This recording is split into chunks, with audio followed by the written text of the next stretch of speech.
राहुल एक छोटे से गांव का रहने वाला लड़का था जिसकी जिंदगी बहुत साधारण थी। लेकिन उसमें एक असाधारण चीज थी, उसका एक प्यारा और वफादार कुत्ता जिसका नाम था बबलू। बबलू का रंग हल्का भूरा था, उसकी आंखें बड़ी बड़ी और काली थीं और उसकी नोकदार कान उसे एक असामान्य रूप देते थे। वो कुत्ता सिर्फ राहुल का दोस्त नहीं था बल्कि उसका साथी और संरक्षक भी था।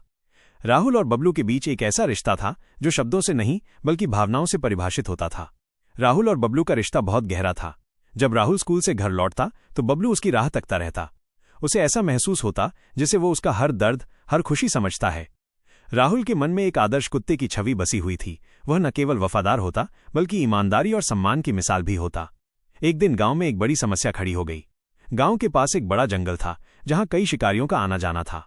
एक दिन कुछ शिकारी गांव के पास आ गए और जंगल में जानवरों का शिकार करने लगे। धीरे धीरे ये शिकारी गांव के पास आकर घरों में घुसने लगे और रात के अंधेरे में चोरियों की घटनाएं बढ़ने लगीं। राहुल के घर में भी एक रात चोरी हो गई। घर के सारे गहने और पैसे चुराए गए।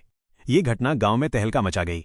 सभी लोग डर गए और कोई नहीं जानता था कि इन चोरों को कैसे पकड़ा जाए। पुलिस भी इस मामले में कोई हल निकालने में नाकाम हो गई थी। लेकिन बबलू की ईमानदारी ने इस घटना का एक नया मोड़ दिया।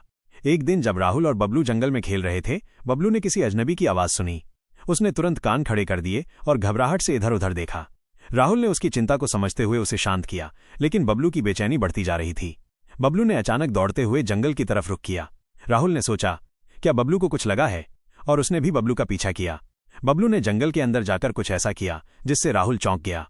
बबलू ने उस अजनबी को पकड़ लिया था जो वही शिकारी था जो गांव में चोरी करने आया था। शिकारी कुत्ते को देखकर घबराया और जोर से चिल्लाया। राहुल ने देखा कि बबलू शिकारी को दबोचे हुए है और उसने तुरंत गांव वालों को बुलाया। गांव वालों ने उस शिकारी को पकड़कर पुलिस के हवाले कर दिया।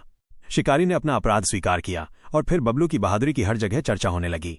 गांव वालों ने बबलू को सम्मानित किया, लेकिन राहुल का दिल भी गर्व से भर गया। वो जानता था कि बबलू ने सिर्फ चोरी पकड़ी नहीं बल्कि उसने ईमानदारी और सम्मान का पाठ भी सिखाया। राहुल ने बबलू से कहा, तुम मेरे सबसे अच्छे दोस्त हो। तुमने आज मुझे सिखाया कि सच्चा सम्मान अपनी निष्ठा और ईमानदारी में ही है। बबलू ने राहुल की तरफ देखकर अपनी पूंछ हिलाई, जैसे वह समझ गया हो कि उसका काम केवल एक कुत्ता नहीं बल्कि राहुल का साथी और संरक्षक बनकर करना था। गांव के बड़े लोग भी बबलू की ईमानदारी से प्रभावित थे। उन्होंने गांव में एक मंदिर के पास बबलू के नाम पर एक पत्थर का शिला स्थापित किया जिस पर लिखा था, वफादारी, ईमानदारी और सम्मान का प्रतीक बबलू। समय बीतता गया, लेकिन राहुल और बबलू का रिश्ता कभी भी कमजोर नहीं पड़ा।